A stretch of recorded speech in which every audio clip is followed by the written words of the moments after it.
Bonjour Michael, et puis bienvenue sur notre émission d'entrée de jeu. Alors pour commencer, est-ce que vous pouvez vous présenter et puis nous rappeler succinctement ce qu'est le programme Gaming Lab? Bonjour, effectivement, je suis Michael Frodental, donc je suis chez Gaming Lab en doctorat CIFRE et au laboratoire Experis de l'université Sorbonne Paris-Nord.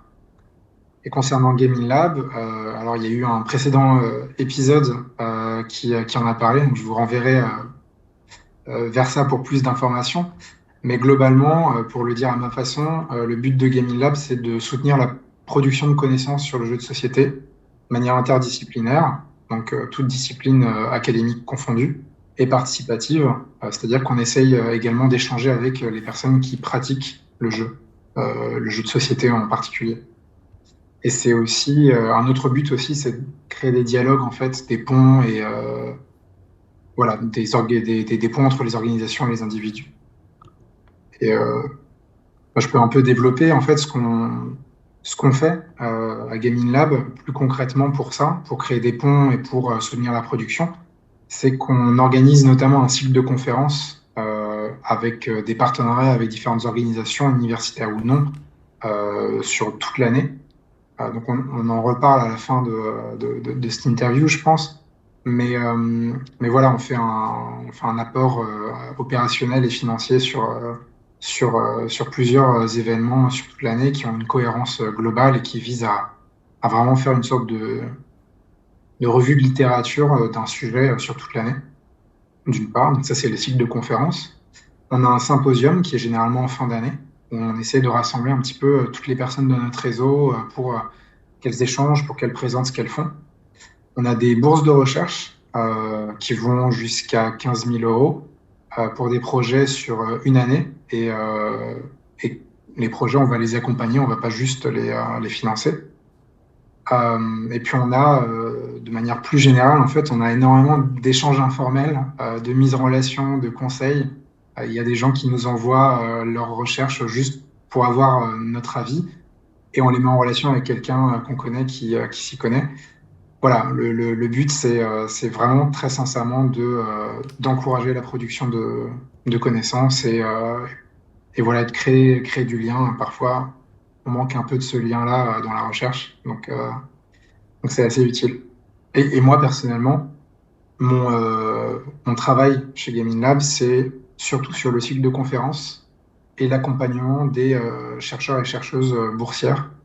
Euh, donc cette année, en tout cas, mon travail, c'est ça. Et c'est rendu un peu plus facile par mon profil euh, qui, euh, qui a eu déjà plusieurs carrières. Mes précédentes carrières, c'était dans la gestion de projet, la communication, et j'ai une activité annexe d'artiste game designer ou d'enseignement en fait en game design qui m'aide aussi à comprendre un petit peu plus ce milieu-là, quoi. Alors, est-ce que vous pouvez préciser à présent quelle est la nature du dispositif des thèses CIFRE et puis précisément ensuite comment ça se déploie au sein de Gaming Lab et d'Asmodee Research? Une thèse CIFRE, c'est une thèse déjà. C'est une thèse, c'est-à-dire que c'est un projet de recherche sur 3 ans qui vise notamment, mais pas que, à la production d'un manuscrit à la fin des 3 ans qui donne potentiellement le titre de docteur suite à une revue par les pairs. Bon, c'est peut-être une mauvaise définition, je laisserai les spécialistes voilà, corriger en commentaire sur la vidéo peut-être. Mais voilà, une thèse chiffre, c'est d'abord une thèse et ensuite c'est le mode de financement.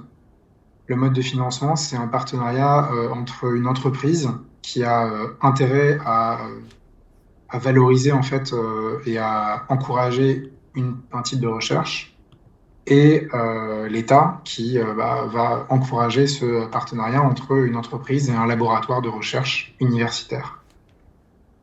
Comment ça se passe en rapide parce que ça peut être un peu complexe. En rapide, en tout cas chez Gaming Lab, ce qui se passe, c'est qu'il y a un appel à projet. Et actuellement, il y a l'appel à projet de la troisième année consécutive de thèse CIFRE chez Gaming Lab. Cet appel à projet, il vous demande un dossier pour présenter un peu votre projet de thèse avec idéalement, bah, vous avez déjà tout, vous avez un labo prêt à vous accueillir, enfin, c'est même nécessaire, un labo prêt à vous accueillir, un ou une directrice de recherche et un projet relativement solide, même si, voilà, vous pouvez nous envoyer une idée de projet et nous demander notre avis de manière tout à fait informelle, on pourra vous répondre. À la fin, c'est pas nous qui décidons, c'est le conseil scientifique de Gaming Lab. Donc, on pourra vous répondre de manière tout à fait informelle. À mon avis, ça serait utile, ça sera pas utile, euh, ça sera une cifre acceptée ou pas. Donc, vous faites vous répondez à cet appel à projet. Ensuite, il y a quelques entretiens avec les personnes qui sont retenues. Il y a un classement qui se fait avec le conseil scientifique. Et je schématise, hein. Et une fois que la personne est sélectionnée, alors là, on va voir l'association chargée de valider en fait ces projets de CIFRE qui s'appelle la NRT. Et cette association, donc sur un délai plus ou moins long, on va dire compter au moins 6 mois, va faire appel à des experts pour voir si, et des expertes, pour voir si le projet tient la route, si il correspond bien à ce qu'une cifre devrait être. Et si la NRT donne son accord, alors c'est parti pour une cifre. Et à ce moment-là, vous êtes recruté par, en l'occurrence pour moi, la société Asmodée, qui va donc faire ce partenariat entre la société Asmodée et le laboratoire de recherche. Alors venons-en à vous à présent. Vous avez rejoint en 2021 Léa Martinez, qui était la première thésarde CIFRE entrée en 2020. Quel est votre thème de recherche? Et puis comment articulez-vous votre temps entre le laboratoire et l'entreprise? Alors moi, mon projet, c'est un projet en sciences de l'éducation avec une approche anthropologique, sociologique. C'est sur l'influence de la fiction sur l'apprentissage dans le jeu de société, de loisirs. Donc, très concrètement, en conditions réelles, donc de loisirs, de gens qui y jouent, je vais aller participer, je vais aller observer, je vais aller interroger en fait des pratiques qui se font là actuellement de nos jours. C'est-à-dire également dans notre période actuelle qui est parfois un peu compliquée pour les loisirs en présentiel. Euh, Ensuite, mon regard, mon analyse, ça va être pour chercher à comprendre, d'une part, comment on participe, donc comment on s'engage, ce qui encourage aussi à s'engager ou se désengager d'une pratique ludique ou même à l'intérieur d'une partie. Ça peut être, par exemple, le lien social, euh, une culture d'explication des règles, une culture de compétition ou même les illustrations sur les boîtes de jeu, les mécaniques du jeu, l'histoire du jeu. C'est là où la fiction intervient notamment. Est-ce que ça permet de s'engager? Est-ce que ça permet de se désengager? Est-ce que, évidemment, probablement, il y a plusieurs profils de personnes, plusieurs plaisirs de jeux différents. Donc, d'une part, cette participation, et d'autre part, c'est comment on apprend. Ça reste une thèse en sciences de l'éducation. Donc, comment on apprend? Qu'est-ce qu'on apprend? Pour jouer à un jeu, il y a une chose qu'on apprend, c'est les règles du jeu. Mais quand on apprend les règles du jeu, on apprend aussi les cadres les cadres sociaux dans lesquels ces règles ont lieu. On n'apprend pas les mêmes règles, exactement les mêmes règles du jeu si on joue entre amis, en famille, dans un lieu public, etc. Est-ce qu'on va retourner la table de Monopoly dans un lieu public? Peut-être, peut-être. Mais est-ce que c'est dû au Monopoly ou est-ce que c'est dû aux gens ou est-ce que c'est dû à autre chose? Pourquoi on fait toujours appel au Monopoly comme exemple? Je suis désolé. Je rentre dans cette catégorie. Et voilà, comment on apprend? On apprend les règles du jeu. Parfois, on s'appuie sur les règles de jeu qu'on connaît déjà pour apprendre les règles d'un nouveau jeu. Donc, il y a quelque part cette connaissance déjà existante de mécanique de jeu et qu'on remet juste sur un autre jeu, comme quand on apprend une langue avec une racine et qu'on apprend une autre langue avec la même racine. C'est une comparaison très très large, hein, et très intuitive, mais pas du tout scientifique. Voilà, qu'est-ce qu'on va apprendre aussi de l'univers du jeu? Est-ce qu'on connaît déjà l'univers du jeu et la thématique du jeu, que ce soit une fiction historique ou dans un univers de licence? Voilà, qu'est-ce qu'on a appris de la personnalité des autres? Qu'est-ce qu'on a appris socialement? Voilà, donc la participation d'une part, l'apprentissage d'autre part, et dans l'ensemble, qu'est-ce que la fiction, la thématique, l'univers, euh, la fiction mécanique aussi du jeu, la manière dont les mécaniques illustrent la fiction, qu'est-ce que ça va influencer en participation à l'apprentissage? J'espère que j'étais clair. Et globalement, vu que c'est très très large comme sujet, j'ai besoin de me concentrer sur, vraiment de me focaliser sur un champ, un terrain très spécifique. Et en l'occurrence, ça va être plusieurs jeux de société. C'est des jeux de société au sens large, puisque j'ai intégré les jeux de rôle dedans. Et donc, j'ai déjà commencé à analyser lors de mon master recherche. J'ai commencé à rassembler des données sur un jeu de rôle grandeur nature qui s'appelle Légion, et on peut le retrouver dans mon mémoire qui est en ligne. J'ai fait l'étude d'une expérience immersive, ce qu'on appelle une expérience immersive théâtrale. Et maintenant, là, je vais m'intéresser à deux jeux de société modernes autour d'une table qui utilisent moins le corps, mais qui utilisent tout de même le corps. Voilà, par exemple, quand on est autour d'une table, on utilise le corps pour déplacer un pion, pour faire du bruit à ses cartes quand on les pose, voilà, ce genre de choses. Il y a quand même une utilisation du corps. Donc, faire appel au jeu de rôle grandeur nature, ça me permet aussi de voir est-ce que cette utilisation du corps, elle se retrouve dans les jeux de société modernes autour d'une table. Et voilà, et plus concrètement, cette année, au niveau du temps et au niveau de la répartition du temps aussi, avec entre laboratoire d'une part et entreprise d'autre part, qui est voulu par la CIFRE, hein, c'est qu'il y ait à minima 20%, 80% d'un côté ou l'autre. J'ai 30% de mon temps qui est dévolu à Gaming Lab. Dans Gaming Lab, donc, je m'occupe surtout du cycle et des personnes qui sont boursières de projets de recherche.